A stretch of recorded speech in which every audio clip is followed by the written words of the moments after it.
Welcome back to the Universalis podcast. I am Martin Kochański, the creator of Universalis, and in this episode I'll be looking at the highlights of the week ahead, starting with Sunday the 23rd of August. And I'll also continue with Dante and the Seven Deadly Sins, this week the sin of envy. Friday the 28th is St. Monica, and Saturday the 29th is St. Augustine.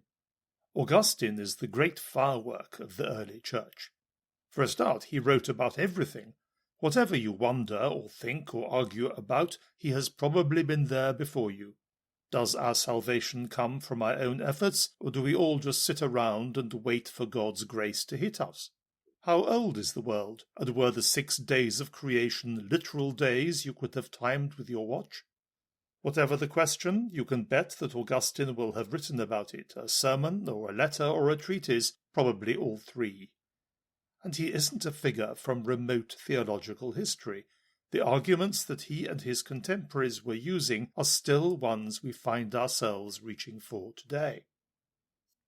I said Augustine was a firework, partly because of his spectacular rhetorical style, so characteristic of Africans.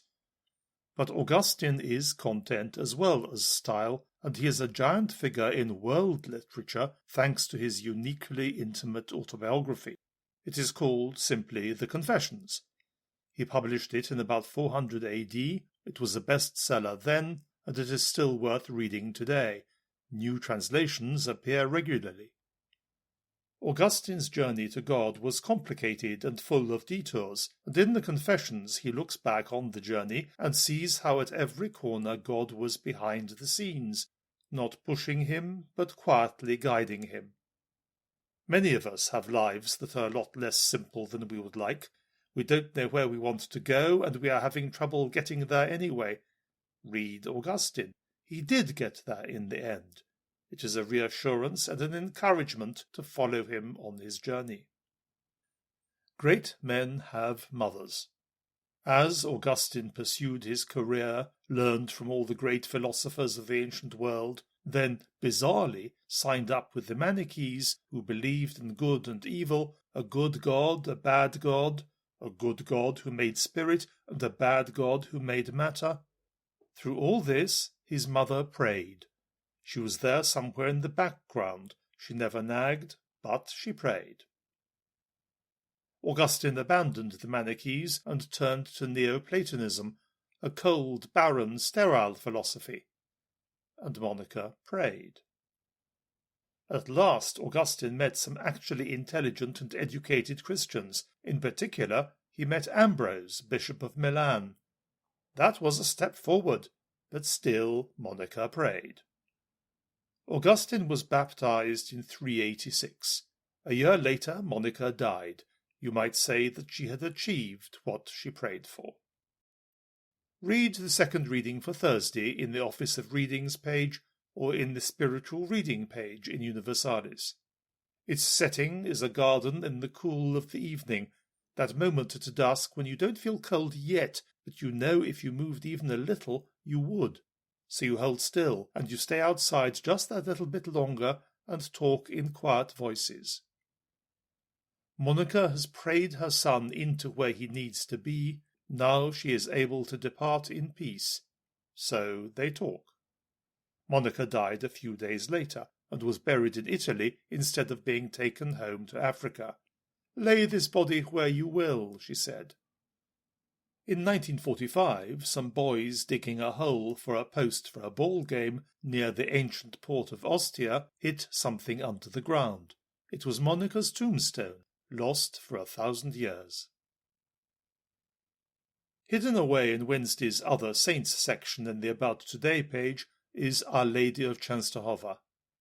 The icon of the Virgin Mary housed at the Jasna Góra monastery at Częstochowa in Poland has been venerated for at least 600 years. It has been a centre of pilgrimage for centuries. It is more than that. It is the heart of Poland. In 1655, when the fat, safe and comfortable English had nothing better to grumble about than the Puritans abolishing Christmas, Swedish armies had overrun Poland, not to conquer, but to burn and destroy. 4,000 Swedish soldiers besieged the monastery at Jasnagura, which was held by 70 monks and 180 local volunteers. They held out for 40 days. The siege failed. The monastery with its icon was saved. Poland was saved. Poland was, of course, abolished later, at the height of the Enlightenment, as all those enlightened emperors enlightenedly carved her up and swallowed her: Prussia, Russia, Austria. Poland disappeared from the maps. The very name of Poland was not allowed to be published in the press. The Polish language was banned from schools. Poland was a thing from the past, a historical footnote. Poland gained her freedom in 1918 and was then enslaved all over again from 1939 to 1989. Through all this, Our Lady of Częstochowa still kept the title she was given in the Cathedral of Lwów in 1656, Queen of Poland. Here, because it says it all better, is the Ballade to Our Lady of Częstochowa by Hilaire Belloc. Belloc had a long career, so I can't find out whether this poem was written before or after Poland became free in 1918. Perhaps it doesn't really matter. Lady and Queen and mystery manifold, and very regent of the untroubled sky, whom in a dream St. Hilda did behold, and heard a woodland music passing by. You shall receive me when the clouds are high with evening and the sheep attain the fold. This is the faith that I have held and hold, and this is that in which I mean to die. Steep are the seas, and savaging and cold, in broken waters terrible to try, and vast against the winter night the wold, and harbourless for any sail to lie. But you shall lead me to the lights, and I shall hymn you in a harbour story told. This is the faith that I have held and hold, and this is that in which I mean to die. Help of the half-defeated, house of gold, shrine of the sword and tower of ivory, splendour apart, supreme and aureoled, the battler's vision and the world's reply. You shall restore me, O my last ally, to vengeance and the glories of the bold. This is the faith that I have held and hold, and this is that in which I mean to die. Prince of the degradations, bought and sold, these verses written in your crumbling sty proclaim the faith that I have held and hold, and publish that in which I mean to die. Let us return to Dante and the Divine Comedy and Purgatory. Here is the story so far. Dante and his companion, the shade of the Roman poet Virgil, have just climbed up from the first terrace to the second terrace of Purgatory. The first terrace was the terrace of pride, which is the root of many sins. So now, cleansed of the sin of pride, Dante finds the steep climb up to the second terrace almost as easy as walking on the flat.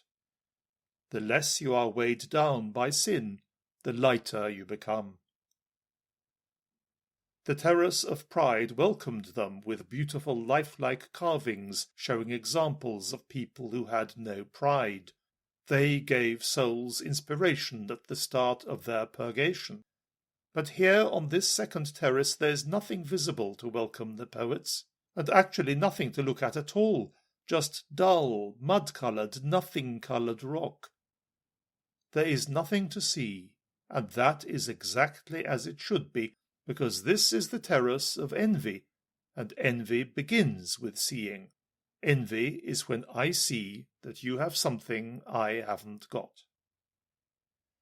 When we were children, and you and I were sitting on the playroom floor, playing with our toys, and the cat was sitting watching us, all was peace and contentment. How happy our parents must have been just then. Then you saw the cat, and you wanted to stroke it, and you did. And I saw you, and I wanted to stroke the cat, which I'd been happily ignoring all morning. It's not enough to say that I wanted to stroke the cat, if that means that I now considered stroking the cat to be preferable to other activities. It was far, far more than that. In that moment, stroking the cat was the only conceivable activity in the entire universe. No other alternative existed. There was only one thing in the world that could be done, and you were doing it, so I couldn't. It was an outrage. It was as if the very cosmos itself was upside down. What happened next? I can't remember. But in a life-or-death emergency, any action is justifiable because it is necessary. And with an active attack of envy, we are not talking about mere life and death, but about something far bigger. Even for us as adults, the feeling of envy can be overwhelming. It obliterates the personality, and it comes suddenly, without warning, out of a clear blue sky. Or else it creeps up, like water slowly soaking up through the foundations of a house, saturating them and making the house rot and crumble. Now, feelings in themselves are never sins, because feeling is not something we do, it is something that happens to us. The feeling of envy is not itself a sin. What we do as a result of the feeling, that is the sin. Faced with the sense the devil has given us of a world completely out of balance, which is what the feeling of envy gives, we find ourselves doing, or planning, or intending some great act of restorative justice to put it back into balance. You have something I haven't got? I can end the envy by stealing it, but even that is more human than the devil of envy wants, because it fades away into mere covetousness, and the devil wants more. Better than stealing the thing you have, I can spoil it so it's no use to anyone, not even to you. Or better still, I may be envying you for having something I don't want myself, but I know you are happy through having it, and I envy your happiness. So simply by depriving you of that unjust happiness, I can put everything right and bring the world back into balance. I hope I don't need to go further. You can see how things can spiral downwards from there. Or perhaps it isn't possessions. Perhaps the outrage is simply that you are happier than me in one way or another. Then I appease the devil of envy by restoring the balance. I may attack your happiness or undermine it, or I can be very pure and very pharisaical and quite distant. I can keep my hands clean and stand aside, and merely feel happy when life brings you adversity, which it surely will.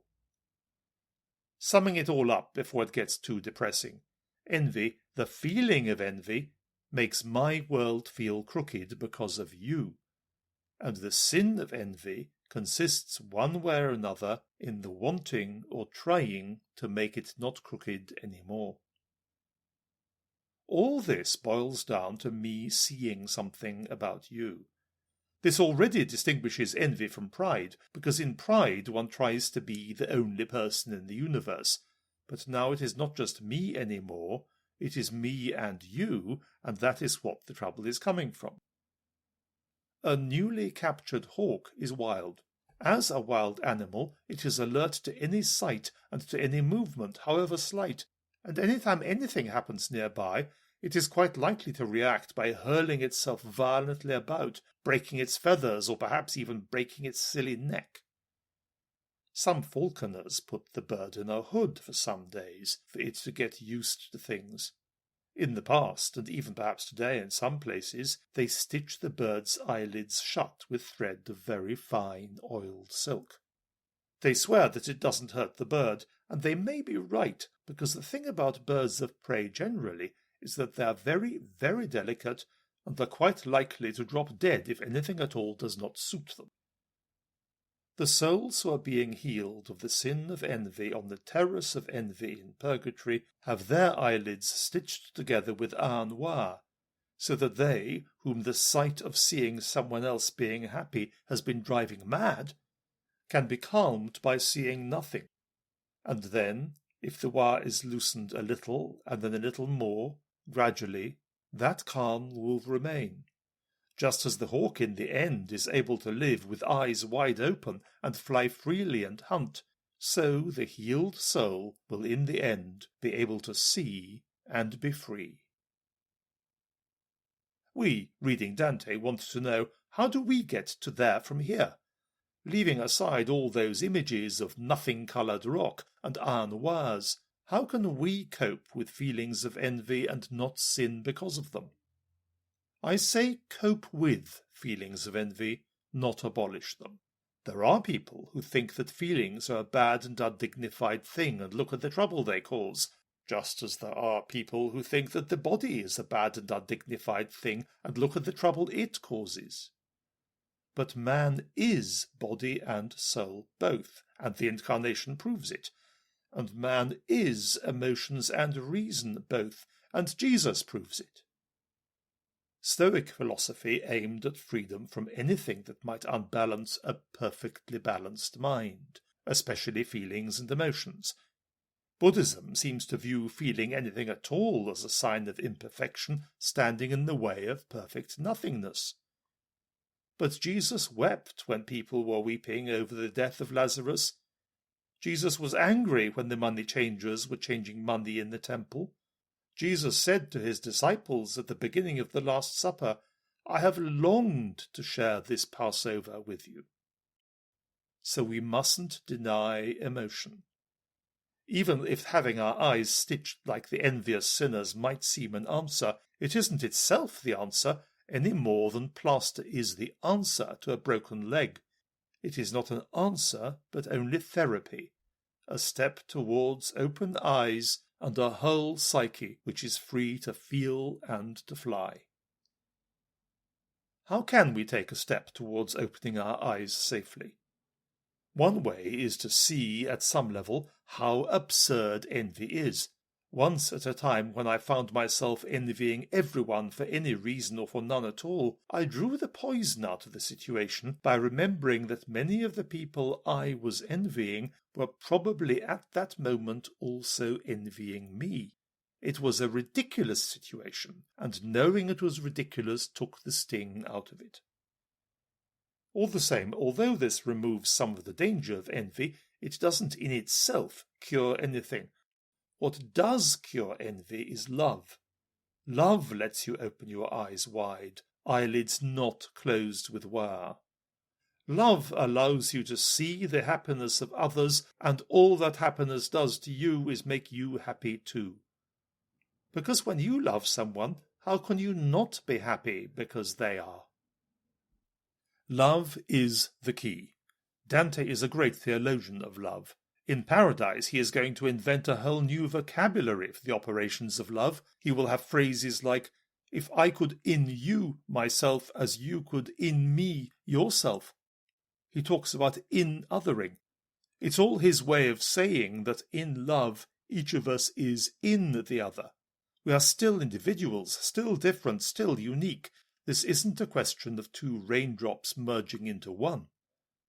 But I am in you and you are in me. And looking at the present question of envy, how can I possibly be anything other than delighted if someone in me is happy, if I am in someone who is happy? That is the aim, so here's a straightforward exercise to try. When you are confronted, suddenly or slowly, with the fact that someone is in some sense happier than you, the fact, the brute fact, the brutal fact, the overwhelming fact, don't try to hide it away. Be overwhelmed by it, but be overwhelmed by delight that someone you love is happy. And if you don't find that easy at first, try loving harder. This won't abolish the feeling, but it does away with the sin, and eventually the devil of envy will get bored and go away. There does exist an opposite feeling of envy, the one which makes you happy at other people's sadness. The classic comic example is when the girl you didn't marry marries someone else, and you feel, despite your three-layered armour of shining, generous virtue, a slight feeling of comfort whenever everything isn't absolutely perfect for them. This is an embarrassing feeling to admit to, as no one does. It also needs to be sat on firmly. Love comes in again, another kind of love. For instance, suppose some rich friends are holding a magnificent party and inviting everyone from all around, and you go because you're invited, and you enjoy yourself because you're meant to. But all the same, when a whisper goes round that they're running out of wine, don't you feel just a little bit comforted? There are no carvings on the wall of this terrace because no one will see them, but a disembodied voice flies past and it says what Mary said at Cana. They have no wine. Because at Cana they really did run out of wine, and Mary didn't say to herself, "That puts them in their place, doesn't it?" She felt for them. That also is love, the kind of love we call compassion.